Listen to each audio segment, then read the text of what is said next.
Hey folks, welcome back once again to Indaba, Africa. Now this is a topic that's focused on the United States specifically, but really is about folks around the world who are already studying in the United States at postgraduate institutions or undergraduate schools at university who wish to continue studying here in the wake of Wuhan coronavirus, COVID-19, and the armed insurrection taking place in major metropolitan cities around the United States.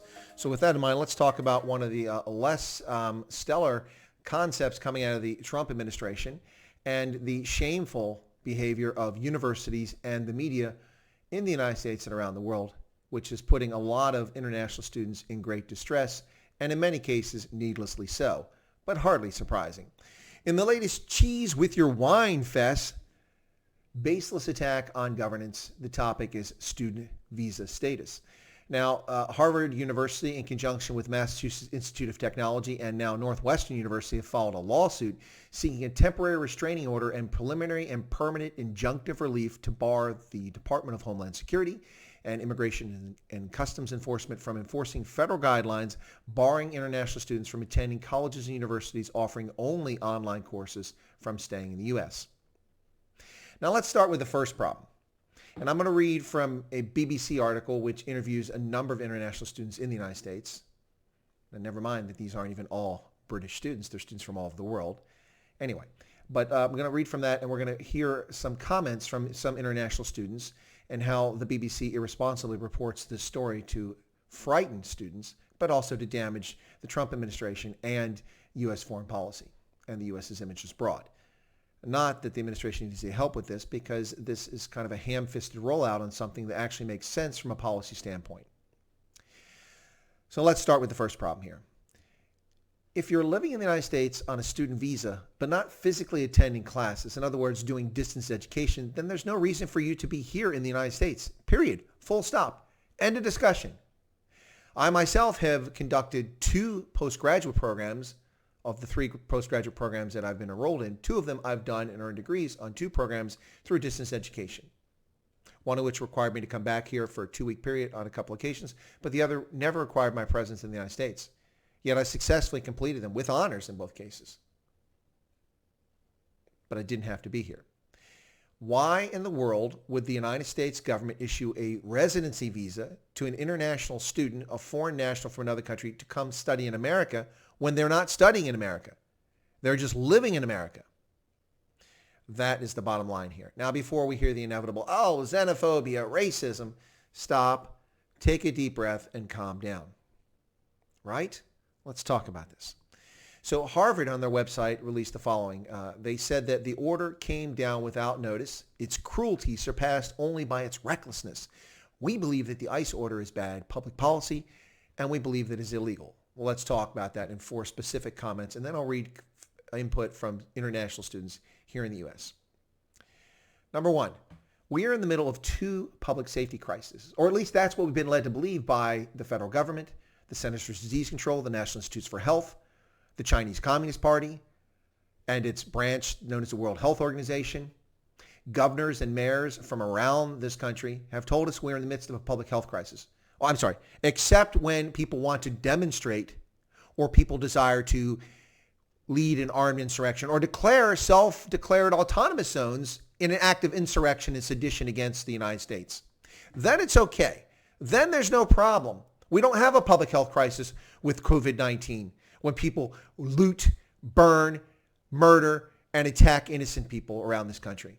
Then it's okay. It's not a public health crisis in those circumstances. But in fact, we are in a public health crisis. Now, my analysis and my view of the reaction from politicians is very different than what the politicians have come up with. But nonetheless, this is a public health crisis. Whether it's genuine or fabricated isn't germane. It is a public health crisis. And number 2, we're facing a domestic armed insurrection in this country, in many locations around the country. So those 2 factors are in place, neither of which augurs for notification of a policy change like this. None. But in fact, no notification is a lie in and of itself. Universities begin their fall terms in September by and large. This is the beginning of July. That gives approximately 2 months of notice to students. There you go. No notice? That's nonsense. cruelty, recklessness. If anything, it's compassionate to remove folks unnecessarily residing here who are at risk. Why should folks be living in the country when they're not attending a university in person? Now, the other issue they say here is the ICE order is bad public policy. How so? I will concede that a wiser approach would be to make this effective for folks not already present in the United States. Beyond that, the policy is fine. There's nothing wrong with the policy. The United States is under no obligation to let anyone in the country with no valid reason. If you're attending a distance education course, you have no valid reason. And finally, the argument that it's illegal. No, it's not illegal. The federal government is responsible for national defense and our security, not Harvard University. And to think that their opinion is more valuable, more accurate than the federal government on this one? We'll see how that plays out in the courts. But of course, the argument here, which the universities are not being honest about, is that their callow behavior in the face of a public health crisis, their lack of planning, their complete ineptitude on sitting on their fourth point of contact for several months now, knowing that this was coming, and not making accommodation for international students whom they knew full well needed to attend courses, and making circumstances which will permit them. For instance, using large lecture halls that seat 120 students and letting 30 students go in there, maintaining social distance, marking seats where students can sit, leaving staggered from the room during lectures, or having a blend of in-person coursework and distance coursework. The lack of imagination on the part of these universities with multi-billion-dollar endowments from wealthy people who pour money into places like Harvard and MIT and Northwestern. Harvard and Northwestern being private schools.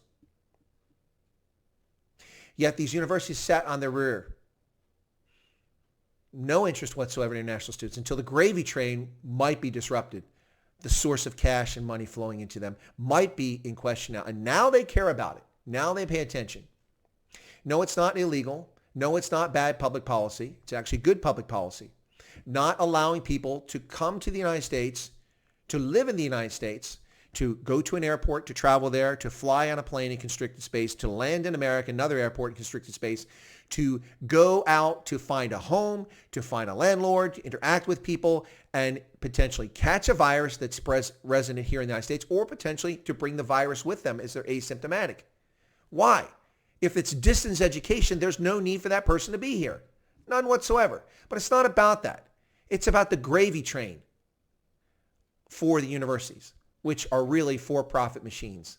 For-profit, in many cases, indoctrination machines. It's not about these students. And don't fall for that for just a moment. Not at all about these students. If it were about these students, these universities would have developed plans over the past 4 months. They would have come up with solutions for this. We see sports leagues far more inventive about resuming operations. The National Hockey League with a very sound plan for resuming operations, and it's already underway. Even Major League Baseball with a sound plan. Now, the NHL doesn't have a plan to save its life, but we see professional sports leagues with far more deep thinking, critical thinking, analytical thinking, and reliance on science than these universities, these callow, feckless university officials. That the moment you threaten the gravy train of money coming to the universities from tuition, now they care, and they file a lawsuit. Now, what I will say is I do believe there's actually merit to their argument, but they're disingenuous. This is the merit. If this were my policy, and if it was recommended to me by advisors that we not allow new students to arrive in America or students who've departed the country to come back who can take distance education. Now, if you're a student that cannot take distance education because you go to a university here in the States and you foolishly went home instead of staying here and staying in place in the midst of a crisis, because the academic year didn't end until after the lockdown started, ladies and gentlemen. So anybody that was here should have sheltered in place. They never should have left the country, right? And if they left the country, there's no legitimate reason for them to come back if they can take distance education courses. Now, their visa shouldn't be revoked, but they should not be able to come back. The fact that you have a visa does not mean that you gain entry into the United States. It's up to the immigration officer at the border. Even with a valid visa, you're not promised entry into this country. That's just permission to enter the country. But permission is contingent on the decision of the immigration official at the border. A lot of folks don't realize that. Trust me, I know this all too well from having sent hundreds of Africans back to the United States for training programs with both the Department of State and the Department of Defense. I know full well that it's up to that immigration official. Simply having a visa doesn't mean you get in the country. So, it is not unreasonable for the federal government to say that new students who are coming to school for the first time in the fall or apply to another program, but are only able to take distance education because of their callow, feckless university has failed to come up with an in-person solution for them, that they should stay abroad. Why risk their health and risk the health of others, either from them getting an infection by coming here or by them bringing an infection here needlessly when they can study by distance education?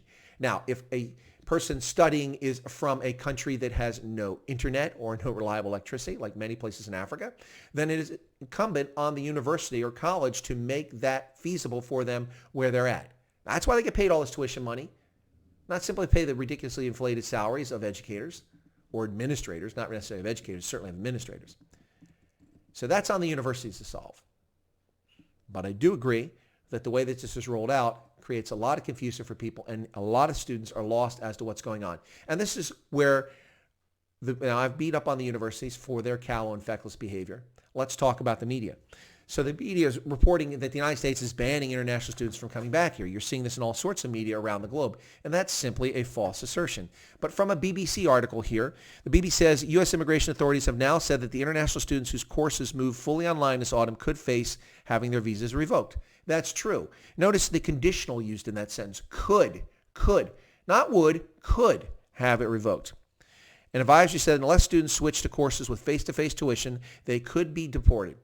The decision has caused uncertainty and fear for the hundreds of thousands of international students who rely on student visas in the U.S. And the BBC spoke to some of those affected. We came here with dreams. Qin Chenghui Chen, a Chinese national studying philosophy and fine art at nearby Penn State University, State College, not that far from here.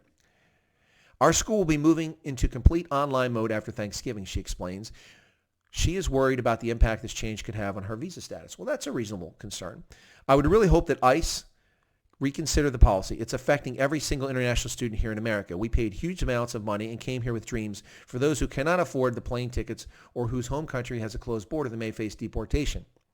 Well, there's two problems with that. I feel for Ms. Chen. But the first one is that it doesn't affect every single international student. That's simply false assertion. She's mistaken. She's a student. I understand her confusion, but she's simply wrong. And the fact that BBC doesn't qualify her statement shows how disingenuous the BBC is. Now, her concern about those who cannot go home because where are you going to be deported to? If your country has a closed border and we can't fly aircraft there, how are you going to be deported? That doesn't pass the common sense. Are we going to dump you in the Pacific? Are we going to force you to sit on St. Helena in the South Atlantic? Look, I realize she's a university student and she's very concerned, but this is because the press is flaming the fans and the universities are being dishonest about this. Tanisha Mittal, who's 22 from Mumbai, says, but there's no clarity. There are so many categories of students, and this order applies differently to each of them. Students who are in the U.S., students who are in their home countries, new admissions. Exactly right. That's the truth. That's the actual story. That's what the media should actually be focusing on and should be sharing with the world. Not their trumped up fantasies, no pun intended, not their intentional effort to undermine the foreign policy of the United States or the reputation of the United States. They should be focusing on the fact that this applies differently to different people. And that's a fact. Everyone is grappling with so many questions at this point. If your university is going online, you need to go back to your country. And if it's a hybrid, both online and in person, you need to go back to the U.S. The whole concept of personal choice has been removed, and we're literally being compelled to do something that we may not want to do. Well, Ms. Mittal is absolutely correct, and I empathize with her position. She's actually a rational thinker here. She's laying all this out. What I will say is that the concept of personal choice has been removed. Yeah, so what? You're not an American citizen. You have no right to be here. I'm not being heartless to Ms. Mittal. I actually think she's a pretty intelligent person, and her comments make a lot of sense. She's thinking this through. But personal choice has been removed. We are under a public health crisis and a domestic insurgency, an insurrection taking place in this country. So it's up to our government to decide what is safe and what is not safe. Now, whether they do it effectively is another question. Whether I trust them, that's yet a third question. But my point is that personal choice has been removed, and you have no say in it. You were given permission to come here, to study in our university, to live amongst us, generously. I do hope that Ms. Mittal is one of the students whose status is not affected and she can continue her studies, because someone with this capacity, with this ability to think critically and honestly, is someone that we like to have in the United States. So thank you so much for that. Now, Molly Canham, who's 18 from Devon in the UK, is upset because she has a sports scholarship to come here. Now, I find that interesting. Why are universities in the United States giving sports scholarships to foreign students? Those are U.S. tax dollars. Why aren't those scholarships being used for American citizens and being given to international students? I find interesting. If you want to come here from a foreign country and compete on our sports teams, that's cool, especially soccer. I'm sure they love to have soccer players coming from abroad. But giving out scholarships, universities to foreign students to participate in sports, academic scholarships, okay, I get that. But sports are not required for the furtherance of university education. Don't get me wrong, I enjoy sports at university. It's an important part of university life. It's part of the campus life. It's part of the culture. It's part of making a fully rounded human being. I've played sports my entire life at university and in uniform and as a civilian. But that doesn't warrant handing out scholarships to foreign nationals. So I feel bad for Ms. Canham, but my empathy is a bit constrained there. Now, Dev Wadla, who's 19, comes from Vadodara in India, says, although he later found out that his program would not be affected, he adds the stress for students has been difficult. We're already in the middle of a crisis. This was not really needed right now. Well, I agree. We're already in the middle of a crisis, Dev. And what I agree is not necessary is the hysteria from universities and the instant misleading nonsense that they've sent out. You should read the letter from Northwestern University they sent out to students. It would make you think the apocalypse is upon us. The zombie apocalypse is here. The dishonest, disingenuous information from universities distorting and frightening their students is beyond reprehensible. A bit of reason is necessary from administrators at universities. If you look at it from the point of view of the administration, if a university is completely online, you don't need to be in the U.S. It's logical, I think. But then again, the U.S. needs international students to work for them and to keep their universities going. Well, Dev, I appreciate your clear thinking, and I agree with you. We are in agreement that if you don't need to be here because you're doing distance education, then there's no reason to be in the country. By the same token, if there are international students who are here and stayed through the summer, there's no reason whatsoever for them to move. They simply are put at risk, themselves and others potentially. There's no need for them to move. They should be able to stay. If, however, a student has left the country and now his university or her university is only offering online courses, then they need to stay where they're at until this pandemic is over. It's ludicrous. Or until the university starts providing in-person courses for them. And then after a thorough screening process and or potentially quarantine on arrival, which would mean they have to arrive early, only then could those students come back. There you go. So Dev and I agree, but I do disagree on the last part here. Dev says the U.S. needs international students to work for them to keep their universities going. I disagree. Every slot that an international student takes is one less slot for an American university student to go to. That's just a fact. That is just a fact. We don't need international students. They certainly enhance the educational experience. And when I attended Ohio University as a freshman, we always had traditionally a large percentage of our student body, approximately 10% of the undergraduate student body, 10 to 15% that were international students. My first friend at university was a Palestinian from Kuwait, whose father was the first dentist in Kuwait. One of my best friends at university was a Malaysian ethnic Chinese from Malaysia. And she was a fantastic, great friend. And a lot of international friends. It was a great experience. It enhanced my worldview. They contributed. But in most cases, most of these people went home to their countries and took the skills they learned from here. Some participate in research programs in chemistry and physics and things like that, and astronomy, where they contribute to America's body of knowledge, and thank you for that. But we don't need international students. We don't have to have international students. We choose to do that, and it is our prerogative. Well, ladies and gentlemen, this has been a conversation talking about the Trump administration, which I think has fallen short, and it may create a public relations disaster with this order about students. But I do think that the policy is perfectly appropriate.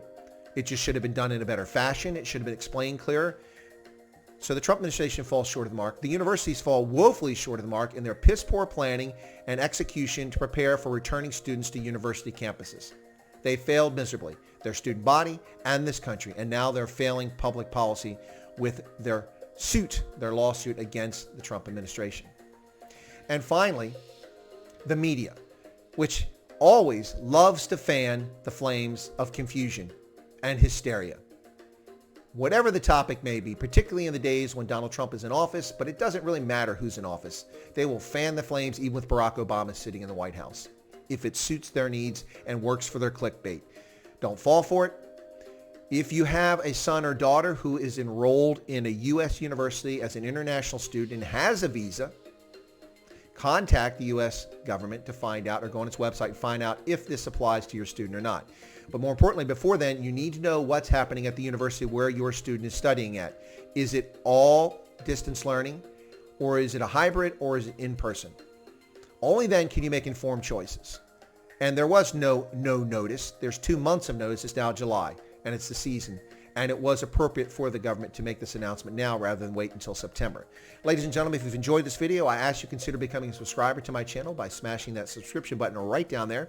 Be sure to toggle that bell icon so you get notified of my live streams, including my special features and my regularly scheduled every Saturday program, as well as any special content I do, like these prepared videos. If you've got a comment, either for or against, or an agreement or disagreement, or if you've got some other information about this subject, feel free to leave a comment below in the video. And then also, I ask that you smash that like button right down there, because likes help drive viewership. The more likes we get as a percentage for this video, the more likely it is that people will see it. I thank you for your time and your patronage. God bless, and good luck to all the international students whom we welcome to our shores each and every year, many of whom contribute greatly to the body of knowledge. I hope that you're able to continue your studies, but by the same token, I hope that all Americans attending school are also able to continue their studies. God bless, and have a good day.